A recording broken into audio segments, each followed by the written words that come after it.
It was one of those scorching afternoons when the pavement seems to melt and the air itself feels heavy. Elias just wanted to get home. The bus had broken down again, so he decided to walk, carrying a small bag with bread and milk. Nothing special, just another ordinary day in the life of an ordinary man, or so it seemed. Across the street, something caught his eye. A sleek black sports car, the kind that looks more like a spaceship than a vehicle, was stopped right in front of the new coffee shop. A small crowd had gathered. The engine kept sputtering and dying, and a man in a pale suit was pacing furiously, his voice echoing down the block. "How can a $500,000 car just die like that?" he shouted, waving his arms dramatically. Elias squinted. The man looked familiar. Then it clicked. Enrique Duarte, the famous real estate tycoon. He'd seen him on TV, all smiles and handshakes, always talking about success and vision. Around town, people called him the Peacock, rich, vain, and loud enough to fill a room even when silent. The car refused to start, and Enrique was clearly losing patience. A young attendant from the gas station tried to help, but Enrique pushed him away with a dismissive gesture. "You know what you're doing? Didn't think so. Don't touch it, you'll scratch it." Elias was about to keep walking, but old habits die hard. Even after retirement, his mechanic's instinct never truly switched off. He noticed something small, a loose wire near the hood, barely visible to anyone else. "Grounding issue," he muttered under his breath. Enrique turned sharply. "What was that, old man?" "Nothing. Just looks like a grounding problem, that's all." Enrique laughed, a sharp, mocking laugh. "Oh, really? The sidewalk expert speaks. What's next? You gonna fix it for me?" The people nearby chuckled. Elias didn't answer. He'd heard that tone too many times before to bother reacting. But Enrique wasn't done. He smirked and said loud enough for everyone to hear, "Tell you what, if you can make this car run, it's yours." The crowd burst into laughter. Elias looked at the car, then at Enrique, calm as ever. "Are you sure you want to say that?" he asked quietly. "Absolutely," he replied, crossing his arms. "It's not like you'll actually do it." And just like that, on a blistering afternoon, in front of a coffee shop, surrounded by strangers, two completely different worlds collided.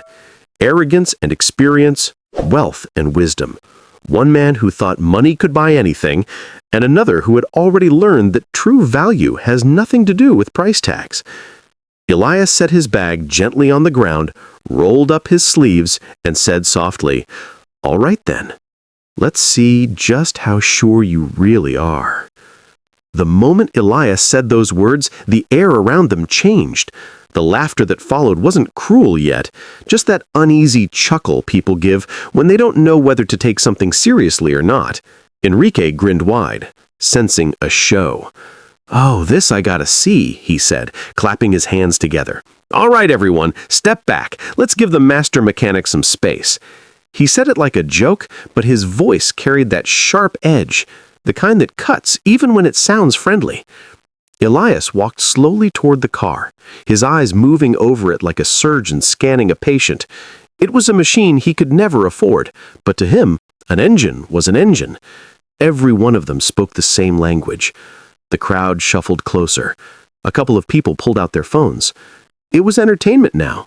An old man, probably 70, standing in front of a luxury car, trying to prove something no one believed he could. Enrique leaned against a lamppost, arms crossed, smiling like a man about to win a bet. "Careful with the paint, Grandpa. That hood costs more than your pension." Elias didn't look up. He wasn't angry. He'd long run out of energy for that. He just sighed softly and said, "I'll be careful. I used to fix cars back when they were made to last." That line got a few snickers, a few awkward looks. Enrique chuckled again. "Right, back when dinosaurs roamed the earth, huh?" He popped the hood open. A puff of heat escaped, carrying that faint smell of burnt metal. The inside was spotless, not a speck of dust, every wire perfectly aligned. And yet, something was clearly off. He traced the wiring with his fingers, eyes half narrowed, as if listening. He didn't even have tools, just his hands, and somehow it felt like enough. Enrique's impatience started to bubble again. "Any day now, Professor. You're planning to pray the engine back to life?"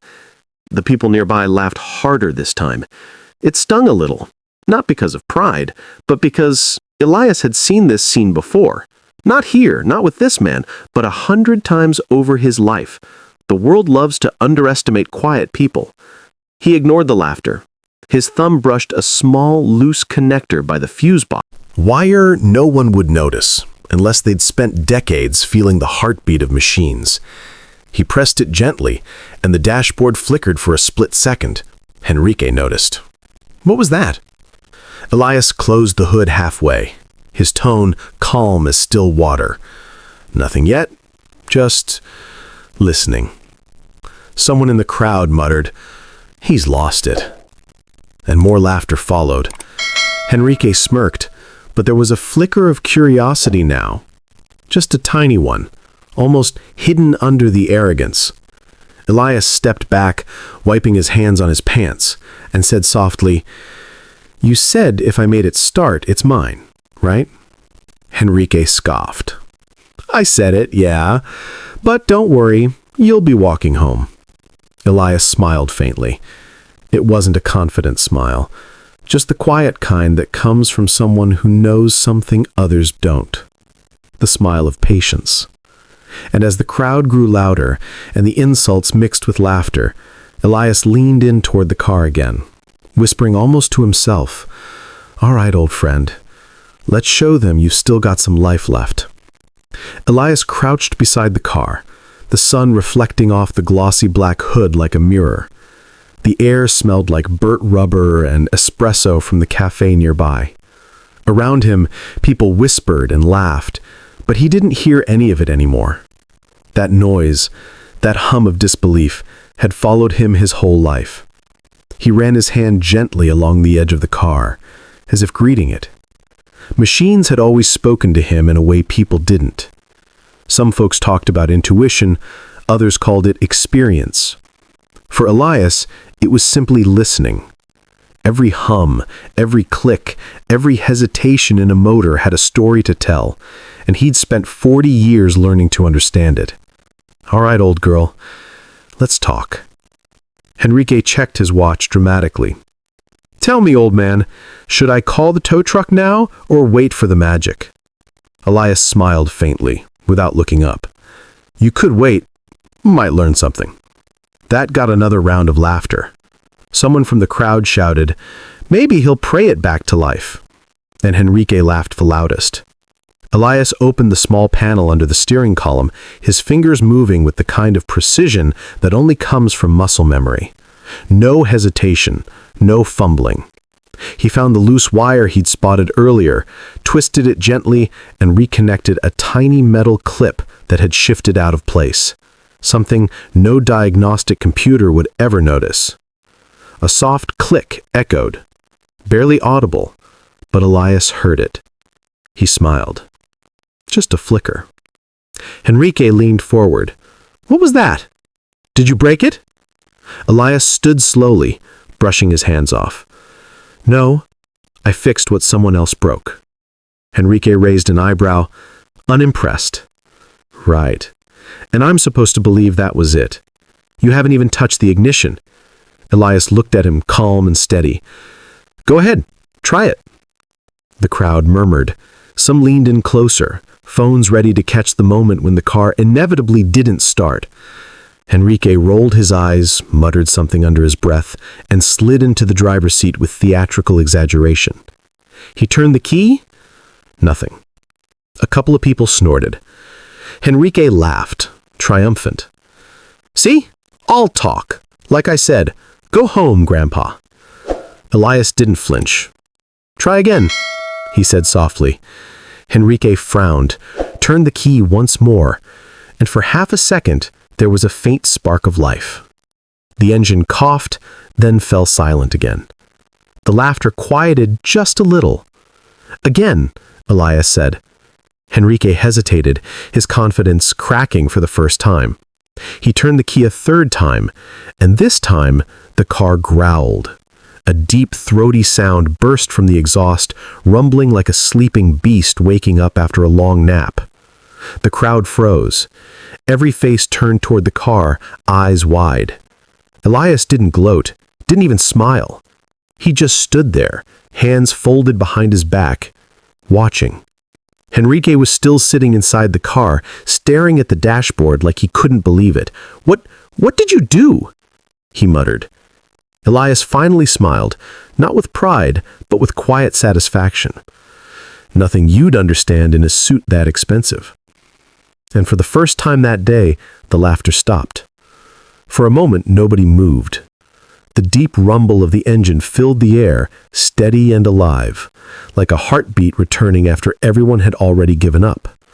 The same people who'd been laughing seconds ago stood frozen, their phones halfway raised, their mouths open, but silent. The sports car purred smoothly, a low, flawless sound that only a real mechanic could appreciate. It wasn't the cold precision of a machine. It was the steady rhythm of something that had been understood, not just repaired. Elias took a step back, wiping his palms on his pants, his eyes half-lidded. To him, it wasn't a miracle. It was simple. A connection loose, a wire ignored, a piece of attention missing. That's all most problems ever were. Believe it. The color had drained from his face, and for once, he had nothing clever to say. Someone in the crowd whispered, "He actually did it." Another voice followed, "I thought he was just guessing." And just like that, the tone shifted. The same people who had laughed minutes earlier now looked at Elias differently. Eyes softer, voices lower. A quiet respect filling the silence where mockery used to be. Elias didn't look at them. He didn't need to. He'd lived long enough to know that respect born from shock never lasts long. It's the kind that fades as soon as people remember who you are, or who they think you are. Enrique finally got out of the car, his expensive shoes crunching on the gravel. He tried to pull his confidence back on, like a jacket that no longer fit. "Well," he said, forcing a laugh, "must have been luck." Elias looked at him, not angry, not smug, just calm. "Luck," he said quietly. "Maybe. Or maybe you just don't listen long enough to learn what's talking to you."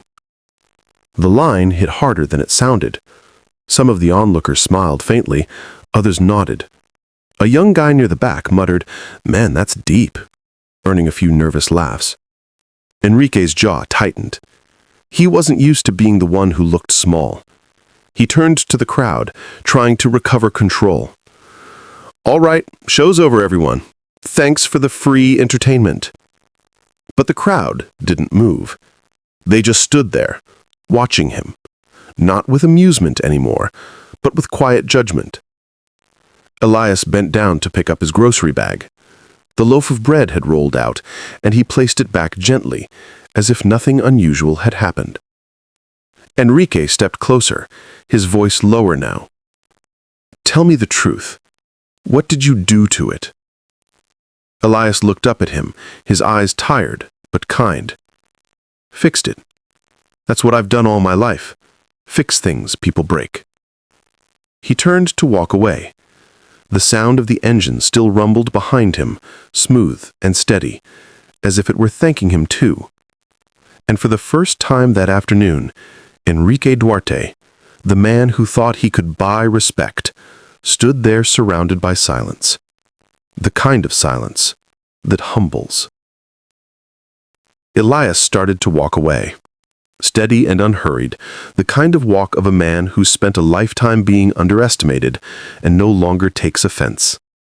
Behind him, the powerful hum of the car he'd just revived rolled through the air like quiet applause.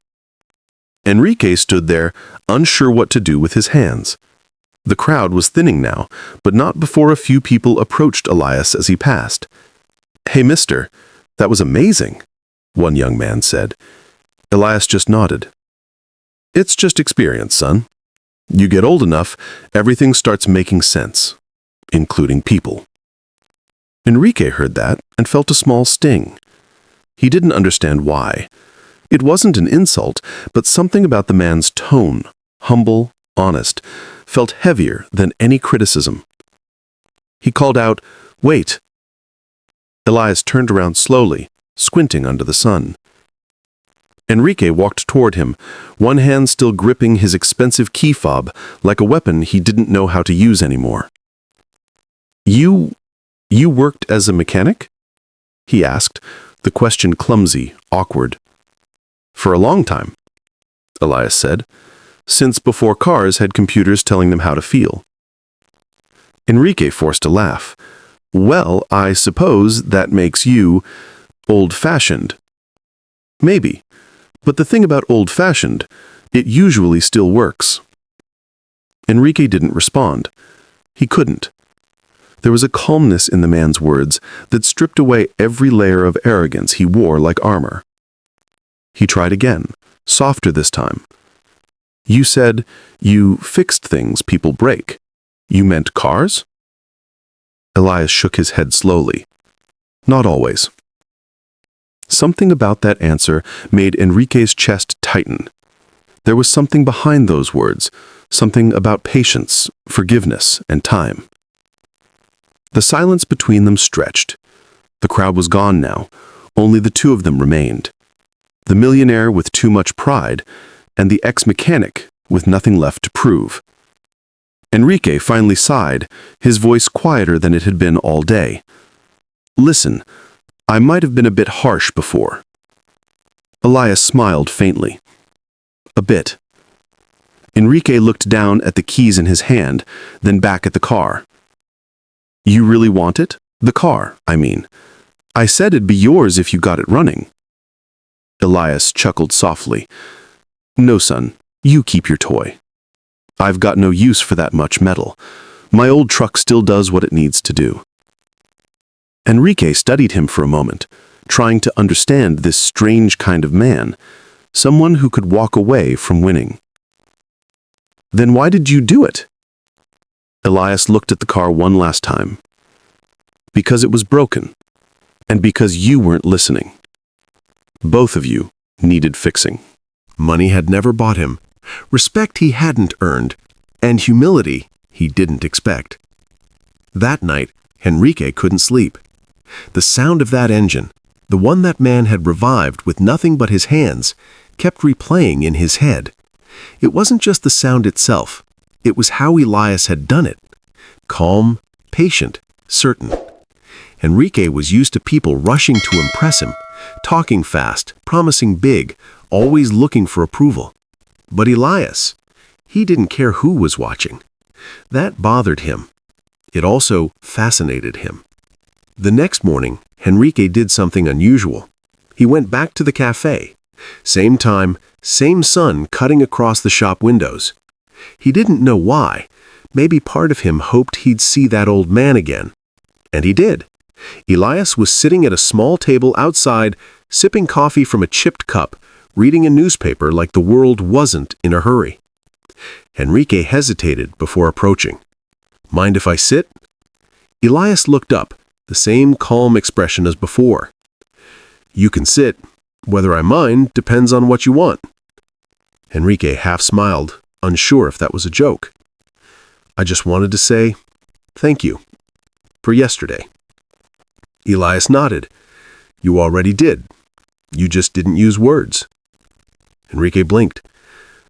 What do you mean?"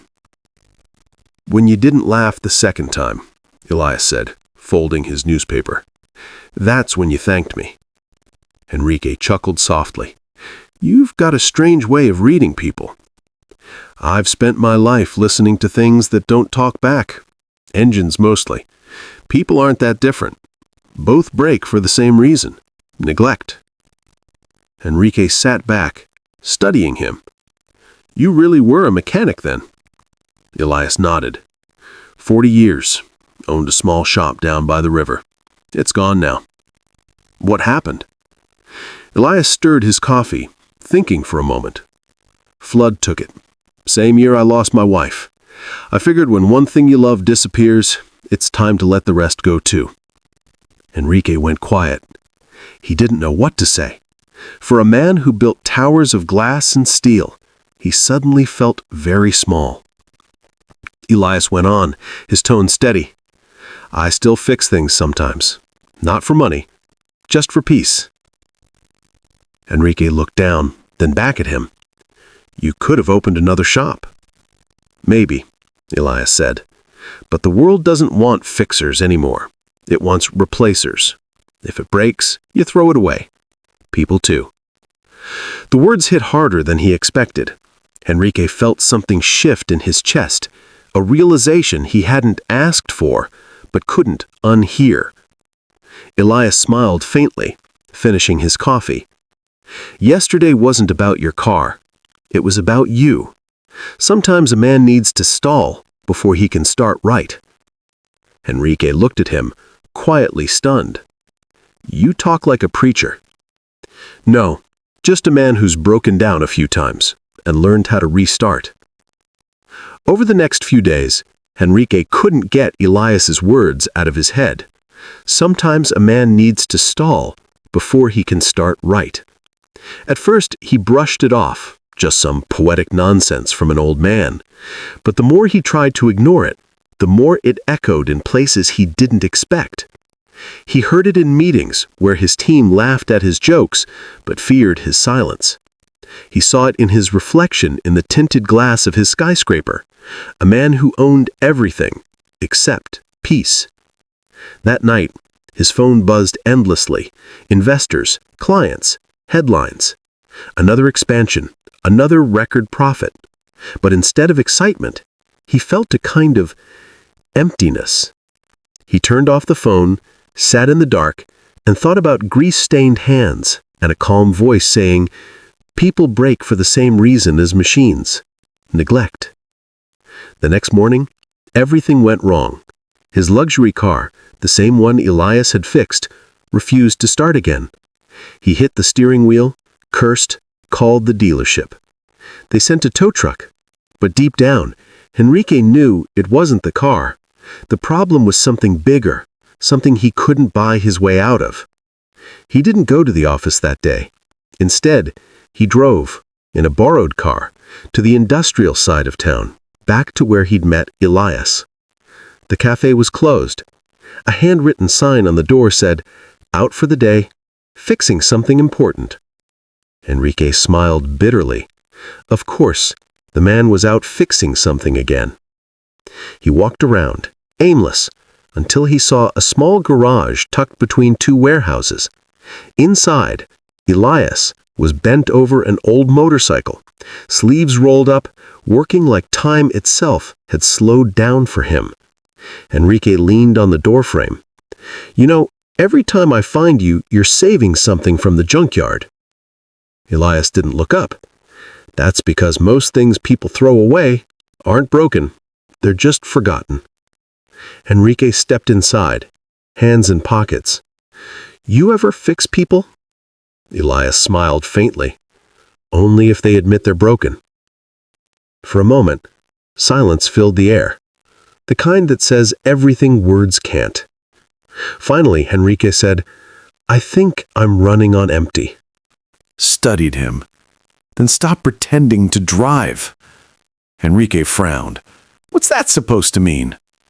It means maybe it's time to pull over. Check under your own hood. Elias nodded toward an empty stool. Sit. Tell me what's really broken. And for the first time in years, Enrique sat. Not as a boss, not as a millionaire, but as a man who didn't know where to begin. He talked about pressure, loneliness, the weight of always being the one in control.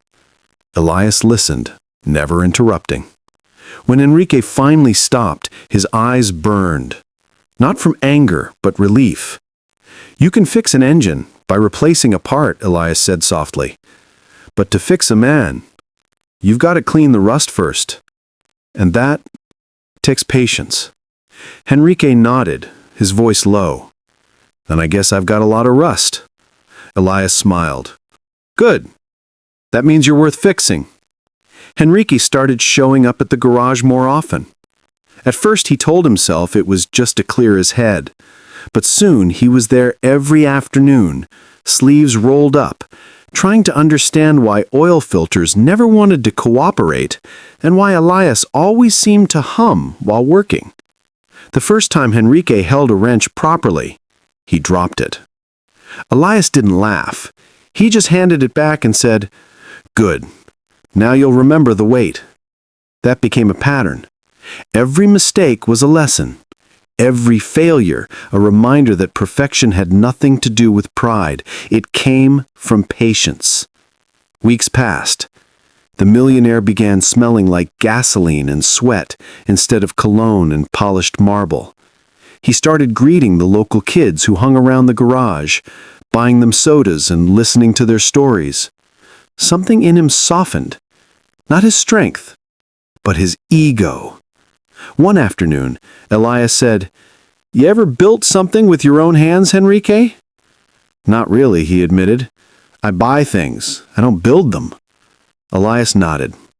"That's your problem. You've lived life like a customer, not a creator." Those words hit deep. Henrique realized that for all his buildings, his companies, his trophies, he'd never truly made anything. Not with his hands, not with his heart. So Elias gave him a task, rebuilding an old motorcycle engine from scratch. "Don't rush it," he said. "Engines are like people. If you force them, they break." Days turned into weeks. Henrique cursed, learned, failed, and started again. But when that engine finally roared to life under his own hands, something in him changed. It wasn't pride. It was peace. Elias clapped him on the shoulder. "There you go. You didn't just fix it. You understood it." Henrique laughed, eyes wet. "Feels different, like I actually earned something." Elias smiled. "Now imagine living like that every day." Henrique didn't answer, but his silence said enough. The next morning, he walked into his office, not in a suit, but in a simple shirt. His employees stared. He didn't bark orders. He asked questions. He listened. When his assistant asked if everything was okay, Henrique just said, "Better than ever."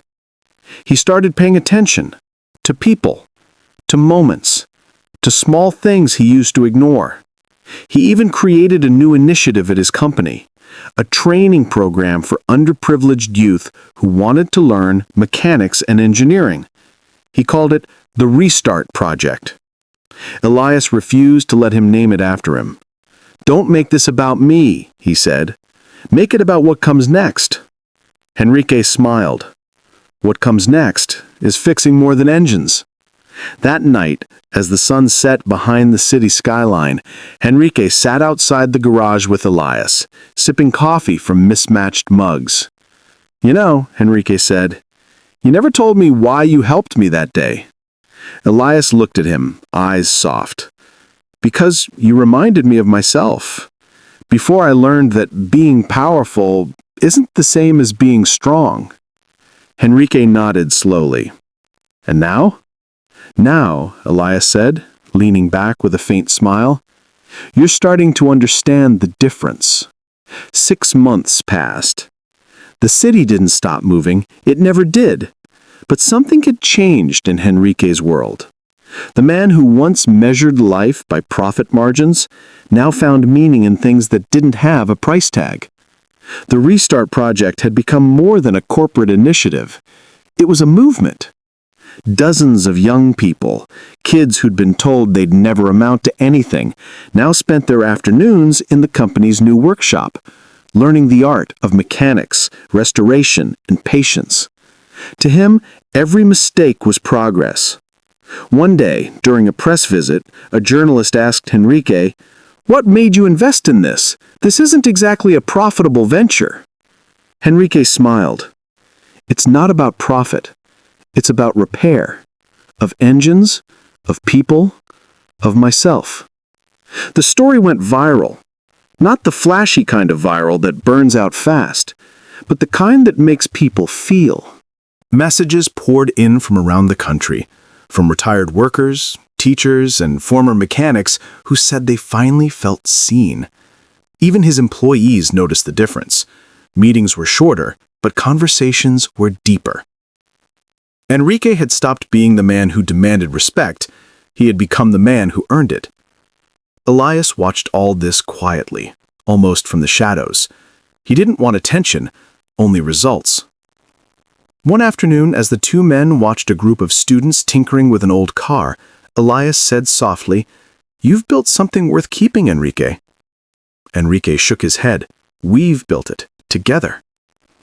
Elias chuckled. "You give me too much credit." "No," Enrique said. "I used to build towers that touched the sky, but none of them ever touched people. You taught me the difference." Elias looked away, eyes glistening in the sunlight. "Funny, I used to think my life ended when I lost my shop. Turns out, it was just a pit stop." They both laughed. That night, at a company event, Enrique made an announcement. He unveiled a new scholarship fund, the Elias Mendez Foundation, dedicated to teaching technical skills to underprivileged youth. When the spotlight turned to Elias, he looked genuinely startled. "Don't look at me," he said gruffly. "I just fix engines." Enrique smiled from the stage. "No, my friend, you fix people who forget they can still run." The audience erupted in applause. Elias's eyes lowered, but there was a soft smile beneath the humility. From that day forward, Elias became something of a legend.